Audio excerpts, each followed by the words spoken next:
Democratic Congressman Ted Lieu of California. He's a member of the House Judiciary and Foreign Affairs Committees. He's also a member of the House Democratic Leadership Team, and he's serving as an assistant whip. Congressman, good to see you again. As always, thank you for being with us. I want to first get your reaction to your colleague from California, House Intelligence Committee Chairman Devin Nunes, stepping aside from the Intelligence Committee's Russia investigations. What is your sense, as I was just asking Naveed, do you think the House Intelligence Committee is going to be able to move forward and conduct a remarkably important and nonpartisan investigation into Russia's involvement in our election? Thank you, Ali, for that question.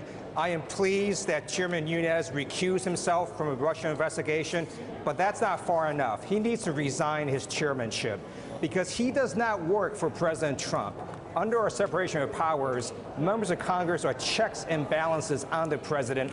He doesn't understand that, so he needs to resign his full chairmanship, and he is in trouble because he may have leaked classified information. Let me ask you, I want to move on to Syria because you're a member of the House Foreign Affairs Committee. President Trump is now suggesting, he seemed very moved by the images that we all saw, that the world all saw yesterday, and seems to have changed his tone a little bit on keeping Bashar al-Assad in office. He says that military action is now on the table. What do you have to say about that?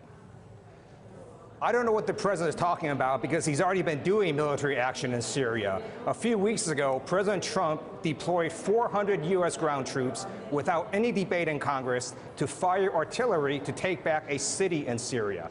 We need to know what strategy this administration has, who we're supporting in Syria, how long we're going to be there, what are our objectives. President Trump needs to tell the American people and Congress what he is doing. Congressman, if I remember correctly, you were born in Taiwan? Yes. All right. So I want to get your perspective as an American who has history in Asia about how President Trump is going to handle this. So far, I think the most important meeting he's had at all, his two-day summit with China's president.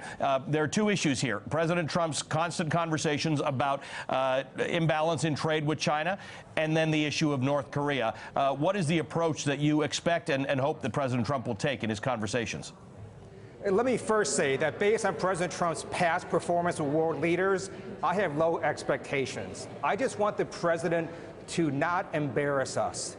I'm an American. I want him to make us proud. I want him to be strong. I believe in free trade. I also believe in fair trade. That's why I oppose the Trans-Pacific Partnership, and I hope the president gets China to do much more on North Korea. That is a major issue, not only for China, but for the United States. And, Congressman, I understand why a lot of people oppose the Trans-Pacific Partnership, and it's not clear that it would have been good for American manufacturing workers in particular. But did we inadvertently, by giving that up, allow China a much bigger space in Asia now to be the patron to other countries that it definitely is to North Korea? It certainly gave China additional space, but it doesn't mean we cannot negotiate fair trade agreements with the countries in Asia. And I hope that's something the president talks about. And we really should focus on how we can make trade both free and fair. All right. So as it relates to North Korea, what is it? What's the best way to approach this? Do we get tough on China about trade, or do we sit with China and say, look, we'll make some concessions with you, but you've got to solve this North Korea problem because you've got more influence in North Korea than anybody else does?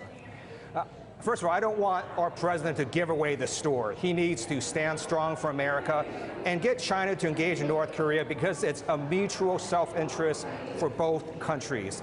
North Korea has a crazy leader. They have nuclear weapons, and when they threaten, it threatens not just South Korea and Japan and the United States, but also China. And China needs to understand they're a critical player in North Korea. And I am, as a member of the House Foreign Affairs Committee, again, deeply disturbed that the president has not told the American people what our strategy is in North Korea, what our objectives are, and how we intend to achieve those objectives. Well, hopefully we'll find that out in the next few days. Representative, good to talk to you. Thank you for being with us. Thank you, Ali. Hey there, I'm Chris Hayes from MSNBC. Thanks for watching MSNBC on YouTube. If you want to keep up to date with the videos we're putting out, you can click subscribe just below me, or click over on this list to see lots of other great videos.